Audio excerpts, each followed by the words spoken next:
Welcome to the video to welcome you to week 2 of remote learning for Computer Apps 2. This week, we will be focusing in Microsoft Teams. And I wanted to show you that at the top up here, I have added a new tab on our general channel that shows our course calendar, which is the document I went over last week. And if you just give it a second to load, it'll show the information that we covered in our meeting, as well as 2 tracks.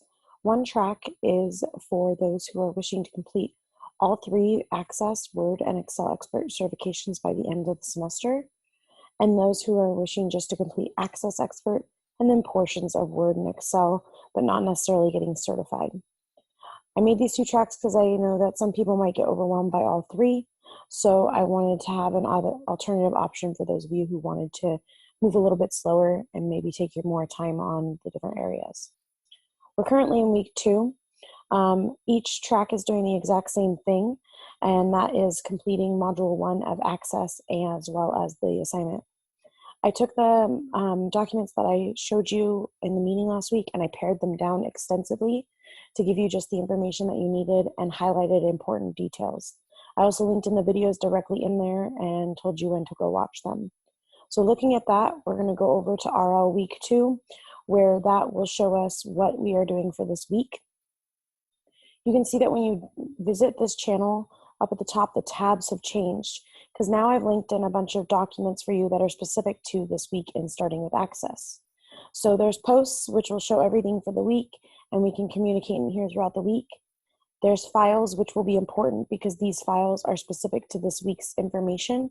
So you can see that the different module lessons are in here, but then there's 2 files that you're going to need throughout the lessons. One is this harvest tracking database, and one is the Cornerstone harvest tracking.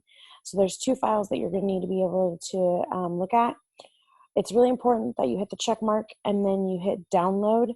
Don't open them directly in here because it might open you into SharePoint and make it so you can edit everything. So remember to hit the check mark and hit download, and then you can open it in Access. If you don't have Access on your computer, remember last week I posted in the Get Connected at Home a video on how to install the Microsoft Office Suite programs on your personal computer. If you're awaiting a laptop, we are working on getting those to you and should have those to you next week. And don't worry, we'll give you time to catch up and everything like that. Back in the Starting and Access tab, besides the posts and the files, you've also got the different PDFs for the different module lessons. And you can click here or you can click on the tabs up at the top, whichever you prefer. When you click on the tab at the top, it'll show you the preview once it loads. And I really pared this down. You can see this one's 7 pages. And if you recall, the original document that I showed in the video last week was like 50-some pages. So this one's 7.